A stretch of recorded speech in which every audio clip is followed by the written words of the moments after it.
Today is the first Sunday after Christmas. It's the Sunday that we always hear from the prologue from John's Gospel. The prologue from John's Gospel, the function of it is to give us a portion of the story that we don't get before Jesus is born. For the writer of John's Gospel, it's important for us to know about Jesus, as we're being introduced to Jesus, that Jesus was the Word, the Logos, the one who was with God before time and creation existed. While for the gospel writers of Matthew and Luke, it's important to be introduced to Jesus through the moment of his birth, through his genealogy, his family tree. And I think it's a gift that we get in the prologue of John's Gospel, in that we get the moment of, a portion of Jesus' life before he was born in time, as we understand it. And in the prologue of John's Gospel, we hear a love story from God to creation, that God spoke creation into existence, that Jesus was there before time and creation existed, and his very word set creation into motion, evolving it as we understand it and know it today. And this is important to know about Jesus as we celebrate the incarnation, because it gives us a perspective on history, that as Jesus came into our history, we must remember that Jesus is beyond history. And I think one of the gifts of this prologue on the Sunday after Christmas and on New Year's Eve especially is that it gives us a sense of perspective. Today, December 31st, is New Year's Eve. All around the globe, people are reflecting on 2017. They're giving thanks. They're offering prayers for what they would like to see change or resolving to make a difference. They're praying that prayer of serenity. God, grant me the serenity to accept the things I cannot change, courage to change the things I can, and wisdom to know the difference. People on this day across the world are offering hopes for the coming year in 2018. And I think if we each, take a moment, if we take stock of our lives as individuals, as a family, as a church, a nation, a globe, a human family, I think we can agree that there's a lot to give thanks to God for in this past year. For many of us in our personal lives, we have enjoyed a new relationship. We've enjoyed a new opportunity, perhaps a job, perhaps a project where we could use our passions for the common good.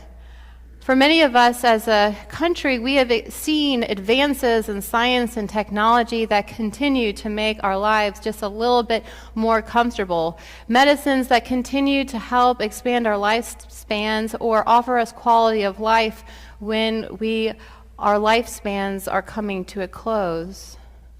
And I think we can also agree it's been a hard year. 2017 was a particularly hard year for many of us as individuals. I know there are people in this congregation who have suffered a loss of a loved one, who have suffered the loss of a relationship, a job, a home. It's been a hard year. As a nation, we've had a tough year. We've seen public figures degrade human dignity in a way that has caused our soul to stir. And I think something we could give thanks about in that is that we have stood up for human dignity and have not tolerated the dignity of every human being being recognized. And one of the gifts, I think, as we take stock, as we reflect, as we give thanks, perhaps we even write a top 10 things we're most grateful for list, as we resolve to change the things we have the power to change for the coming year, is that we get the prologue to John's Gospel. Because the gift of the prologue to John's Gospel is it gives us perspective. It gives us perspective of the light and life that came into the world, who existed before our histories existed, who existed before we as created beings existed. And I think there's a great comfort in that. For the light came into the world, into the darkness, and the darkness did not overcome the light. So the great invitation, the good news this morning for us on the Sunday after Christmas, on this New Year's Eve, is that as children of the light, we have the power within us as children of God to make a difference in the world, to be a light, to offer life for all the world, in our personal lives, in our family lives, in our national life, and in our larger life as a human family. I wonder what spiritual resolution you might make for the coming year. What do you have to give thanks to God for the past year? What do you have the power to change, and how might God be waiting on you to participate in bearing witness to God's kingdom here on earth as it will be in heaven?